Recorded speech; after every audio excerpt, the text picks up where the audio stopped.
Hey there, and welcome back to PCOS Unfiltered, the space where we cut through the noise and rewrite the stories we've been handed. I'm your host, Lindsie, and today's episode is going to challenge a narrative that far too many women have been told that's just normal.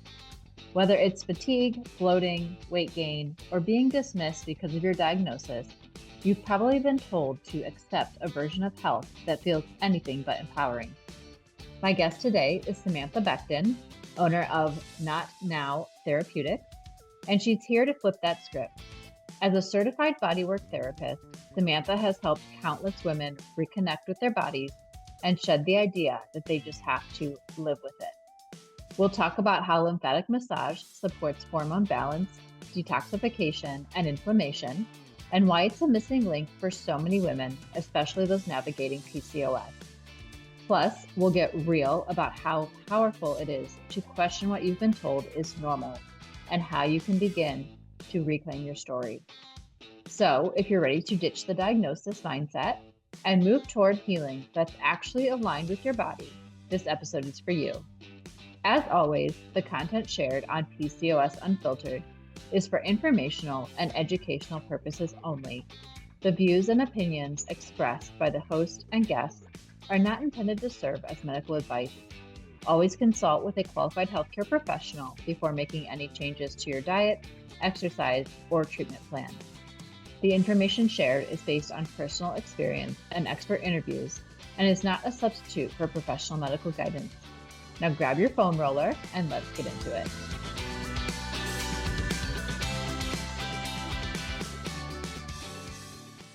So what was your turning point? Like, what was your big aha that turned everything around? There's been so many. There's been so many. But well, that's good because it shows you it's not a straight line. Like, or even if you hit that point, then it's not a straight line. It's up and down for sure. Totally. Now, I alluded, I was a high level athlete. I was an aerial acrobat. I'd been in 7 pretty major car accidents by the time I was 20 as a passenger in most of them. I'm not horrible of a driver, but my neck is a mess, and it's like when any of these things happen, what's the go? You go to a chiropractor, right? Yeah. Hey, whatever. And so I remember, so when I was an aerial acrobat and I was doing these big drops from the ceiling, I was just giving myself whiplash over and over and over again. And I remember, like I'd be like, to look at, because I couldn't even turn my head from side to side. I had daily headaches. All these things. This is in my 20s. Yeah. Right. And I had a young son. So I know what it's like to not show up and be your best self. And they just didn't give me anything to fix it. $5,000 and like chiropractic, blah, blah, blah. But they're just manipulating you. Mm-hmm. And I was like, yeah, I don't want to do that. And I remember they tell you these fear tactics, right? Like, anybody is listening to this right now, and you've been told that you're the worst case of X, Y, and Z they have ever seen, that is marketing. Every single person that I know has been the worst case that anybody has ever seen. I've been the worst case that anybody's ever seen. And if you're the worst case that anybody's ever seen, then you become dependent on that person. You're the worst case. That's sad, though. It's sad. Yeah. Yeah, it's sad. Yeah. So I was just like, I just don't know. And that's when I started working on myself and working on my own neck. And I ended up fixing my own problems because the chiropractic doesn't address the muscles. And so when I'm talking about things like that, more physical, like muscles move bones. Bones don't go moving around all willy-nilly by themselves. It's not like my neck is like, I'm going to be over here without my muscles working on, like moving it. So if there's a problem with my bone, and there has to be a problem with my muscle. So why are we always just pushing the bone and not working on the muscles? I'm like, I'm gonna work on the muscles. I'm gonna work on my posture. I'm gonna work on these things. Yay. So I couldn't lift my arm up for a year and a half, over 90 degrees. I injured myself doing doubles trapeze. And that's when I went to school for physical therapy. Didn't learn anything, nothing. I saw like 27 different massage therapists at least, many different chiropractors. And this is where I started to learn, like, not just because somebody is something doesn't mean they know something. Like Yeah. massage therapists all know different things. And the vast majority of massage therapists went to school for like spa work. No downing spa work. You know what I mean? If you want to go somebody and have them rub lotion on you so that Yeah. you And that still relax. helps with stress and yeah. Totally. But Yeah. don't expect that person to know anything about true pain relief. And then Mhm. we go to them, right? And then it's like, well, I just went to somebody and it felt better for a little bit and then it felt worse again. And it's just a band-aid. Mhm. Well, it's a band-aid because you didn't change. Yeah. You're still being you, which means like the problem, if you have a problem, the problem is you, right? Yeah. So we have to figure out what it is, right? And there's something happening in there. Again, like I go back to the sitting cross-legged thing, but I think when we're talking about like what really drove it home for me is I ended up fixing all of these problems muscularly. And then this will drive home because this is a female problem. I had a pelvic floor injury. And it kind of came on over time until one day I could not stand up, physically could not stand up straight without shooting pain through my vagina and my anus, like could not stand up. Wow. And it was bad. Wow. And it was a Sunday. Mm. And like, I mean, I'm a high level athlete. I've been in some pain, and I went to the emergency room where they drug tested me, right? And then like to make sure that I wasn't just drug seeking. Yeah. And then because ER sees everything. Oh yeah. They want to make sure I wasn't I can tell you some stories. foreign bodies up in there, right? So all of these things, I did a CT scan, all of this stuff. They couldn't find anything wrong with me. They diagnosed this ER doctor diagnosed me with a tummy ache.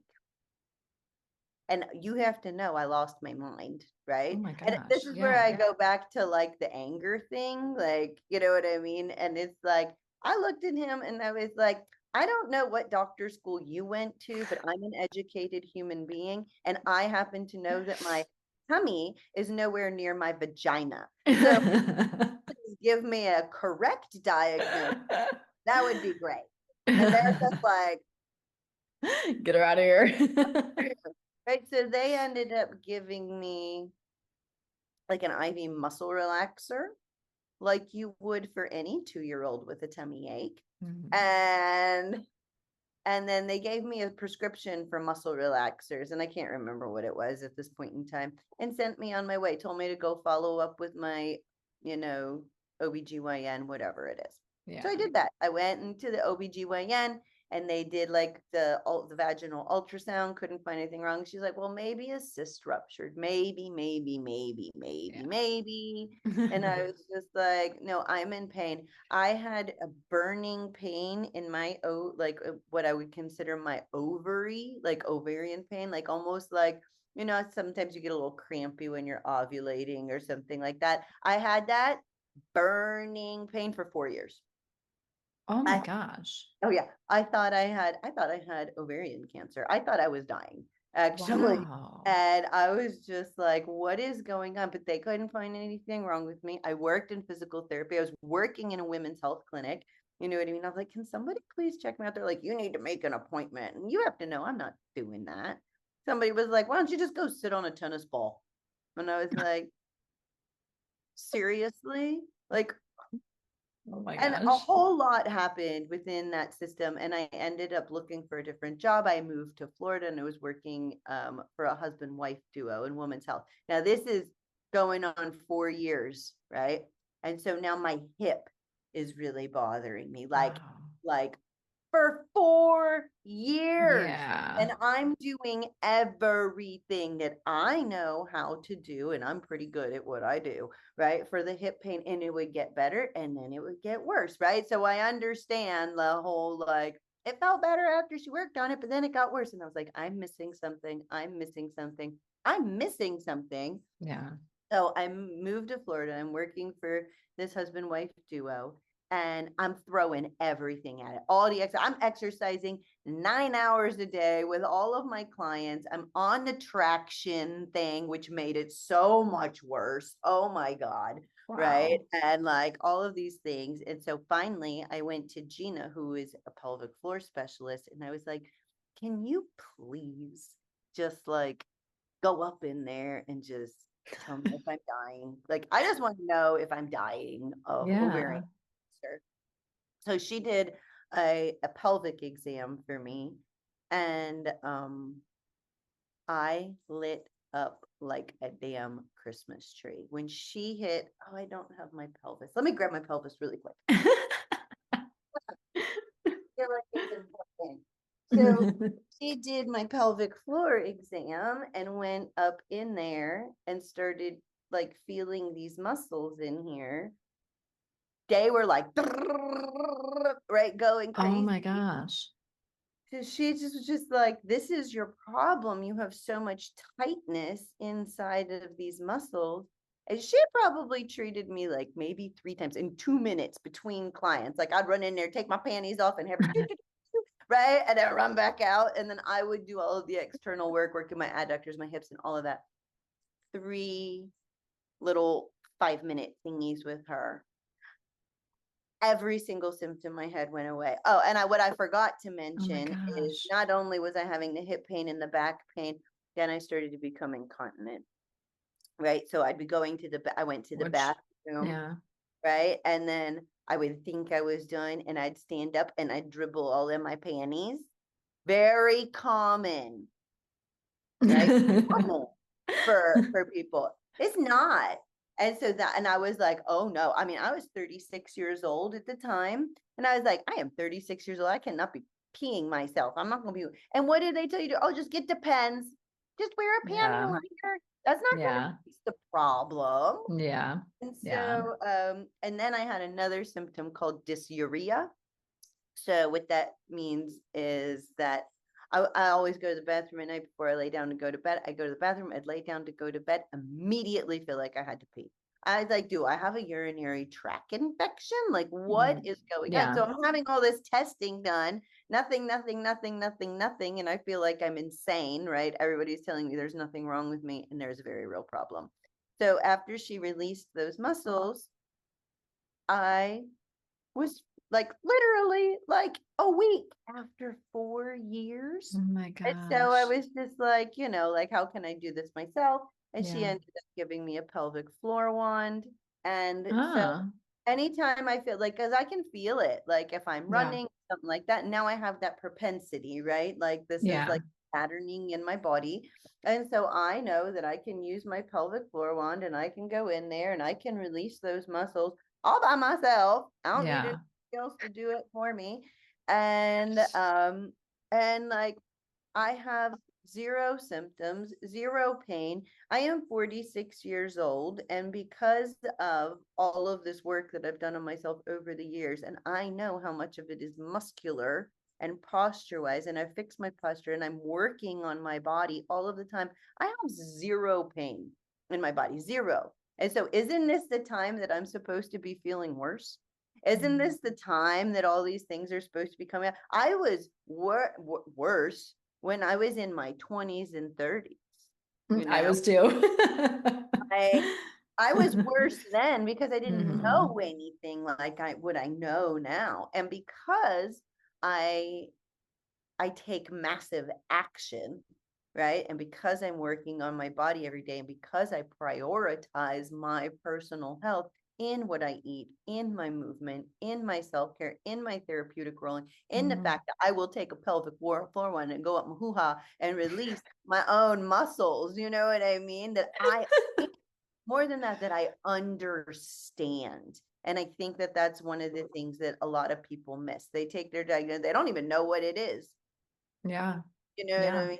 So that was that, like the pelvic floor thing, when that happened, it just came crashing through my mind that like, I don't need the medical system. And that anytime something comes up that it is for me likely muscular or something that is, and I'm going to treat every single thing that I know how to do for it with intention and consistency before I go to see anybody else, because that whole 4 years of Oh my like gosh. thinking that I was dying and that my insides were falling out my vagina, Yeah, like absolutely. that's crazy.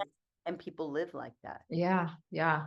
I will say, side note, if you're on the audio version of this, go to my YouTube channel so you can actually see what Samantha just did. I mean, Um, I'm a little ridiculous, you know what I mean? But I mean, like at a certain yeah, point, if we can't laugh at ourselves. So yeah, yeah. But no, but I mean that's super, super powerful. Because I mean I say it so many times in my episodes, talking to clients, I mean, everything. And it's like, you know, your body. And yes, that's where the breakdown in the medical system can happen too, because they just look at these, you know, your labs, you know, do an assessment, everything's normal. You know, if it gets worse, let me know. Or take this pill to cover up whatever it is for a little while. So, you know your body. And so there might be something deeper going on there. I mean, I used to even tell my ER patients, you know, when they leave with certain things, I'm like, you know yourself, even though now looking back, I didn't even know my body that well. So, but I feel like you kind of know if deep down, if there's something more serious going on that is not being found by traditional medicine, then you actually have to go out there and do some more research, do the research for yourself, or find somebody like, Samantha or me, or, somebody in that realm that can help you with whatever it is. So yeah, I think, 100%. And yeah. to piggyback on what you just said, I told you I went to school for physical therapy because of my shoulder. I remember they did all the MRIs and stuff. I remember talking to the orthopedic surgeon who wanted to open me up and do an exploratory surgery on my shoulder. And I looked at him, I was like, I just feel like my shoulder is dislocated. And Yeah. this man says to me, your shoulder's not dislocated. If it was dislocated, you would know. That's what I just said. And I remember when I finally found somebody to help, the person who ended up helping me with my shoulder, that I ended up studying with and learning all of this trigger point myofascial release with, right? After I got out of PT school, I didn't go to, I went to her courses, right? Because I was Mhm. just like, everything that they taught me is stupid. I remember going to her and I was like, and you can see like from the side that my shoulder is like way like this somehow, because Yeah. the thing that I do with my clients is I actually look at them, right? and and I was like, I just feel like my shoulder is dislocated. And she was like, well, yeah, it totally is. And I told her like what the doctor said. She's like, there's degrees of dislocation. Yeah. But Yeah. like all of my muscles were so tight and pulling everything forward. It was literally pulling my shoulder forward in a socket. So when we went in and opened up my pec, opened up my subscapularis, literally again, a year and a half, I couldn't lift my arm up. In a week and a half, I had full Oh my range of motion gosh. and no pain. And I Yeah. was just like, what? I was like, well, Wow. and for me, I was like, I want to know everything she knows, right? Yeah. Same Yeah. thing happened with the whole pelvic floor. As a massage therapist, you're not allowed to go do internal work. You're not allowed to Mhm. go inside. So once Gina kind of did her little magic in there, I was like, and I'm inspired by these things. I'm inspired by the things that happened to me. So I was like, Yeah. well, I need to know how to do this, right? So I used my PT. Like this is probably if anything else, this is the reason why I had a medical license, is because I couldn't take those classes without one. You can't take pelvic floor classes as a massage therapist because could you imagine? Um, like I was saying about abuse of power. So, Uh, but anyway, I couldn't take those medical level classes without a medical license. So I yeah. was really fortunate that I was able to take those classes. And I talk to people all the time and I'm like, I think you have this going, I think you have this going, I think you have this going on. And unfortunately, some of them are like, well, yeah, but it costs money. And I'm Yeah. like, you gonna spend it anyway. Yeah. Yeah. Like nice, nice fingernails, you know, like nice streaks of color in your hair, or like, Yeah. or if it was your car and it needed new brakes, chances are you wouldn't have a problem, doing something like that. But it's so fascinating because with our bodies, and it's like We it's don't. an investment in ourself and in our life and in our happiness and in Yeah. everything. And women primarily feel guilty Yeah. investing in Yeah. themselves. That's so true. Mhm. Yeah. I see that a lot. I talk to, yeah, a lot of women. One of my recent, yeah, somebody I recently talked to, same thing. And she was like so busy and all this thing going on. But she needed my help, but she wasn't willing to make that sacrifice for herself. Like, to give up some of these other things to be able to make that sacrifice for herself. So, yeah. I know. I'm Um, going to piggyback on that for just a second because I just finished my pain-free living experience, right? And I do a week-long thing. And I had a woman who came to this. She has been sleeping on ice packs for 2 years on because ice she has packs. on ice packs because she has such radiating pain in her butt, right? At like where her bones meet the chair. But when she lays down to go to sleep at night, it is unbearable. Oh Has my been gosh. sleeping on ice packs for 2 years. 2 years. Wow. And she has been to everybody, don't you know? Like I can and I asked her last night how much money she feels like she's probably spent on this so far, right? It's like way up in the thousands, like way thousands, right? Yeah. Pain, been to PT, been to the doctor, has had dry needling, going to chiropractors, all of it. She's been sleeping on ice packs for 2 years. Mhm. She was with me for 5 days. I taught her like two things, right? Well, first of all, I was looking at her and did the posture assessment and the whole thing. And I was like, well, this is what I think it is. And this is what I think is going on. And this is why I think this is happening when you go to sleep at night. So I taught her a strategy, literally just how to release her hamstrings, right? Because that's where, whatever it is. Yeah. The first night she was like, I didn't get up in the middle of the night to change out my ice packs. So Oh my she slept gosh. better than she Yeah. had slept, right? All of these things. So we get down to the nitty gritty, like, are you going to come into this program and see how much better I can get? Because I have a 90-day program, right? Hmm. And then through this time, she has a dog that has like some esophageal sphincter issue and like can't drink water and like all of these things, going to the vet, all this testing on a dog. You have to know that that shit is more expensive than my program, right? Yeah. So we get into it and she was just like, and we'll see what happens. And she was just like, oh, that's a lot more than I thought it was going to be. I just don't know if I could do that. But if it was the dog, Yeah. you know what I mean? And I was just like, Yeah. you've been sleeping on ice packs for 2 years. To do something in one day. Like, how much Hmm. better do you think this could get for you? Like, and like, still, it's just like that guilt and shame of like Yeah. investing, like, never. I Investing in yourself, like, yeah, all of it, all of actually it. being the one taken care of instead of being the caregiver all the time. Like, I think that's just in us, I'm a stepmom, I'm not a mom, but I mean, it's still in me, and I think that that's why I got into nursing to begin with, because I still just had this passion to help people. So, um, yeah, so it is. It's very hard, and you have to. At what point do you realize you shouldn't feel guilty about that? You would think that'd be a breaking point for somebody in that situation.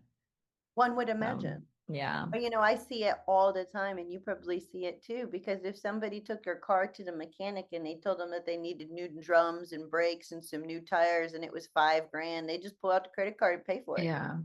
Car Yeah. is way more important than we are, Exactly. or whatever it is. You're taking your car and getting that regularly scheduled maintenance. You're getting weekly, you're Yeah. getting like the oil change exactly on the time. There's a little Yeah. stamp that says, got to get your oil changed. You do it. But we are Yeah. not doing that for ourselves. Yeah.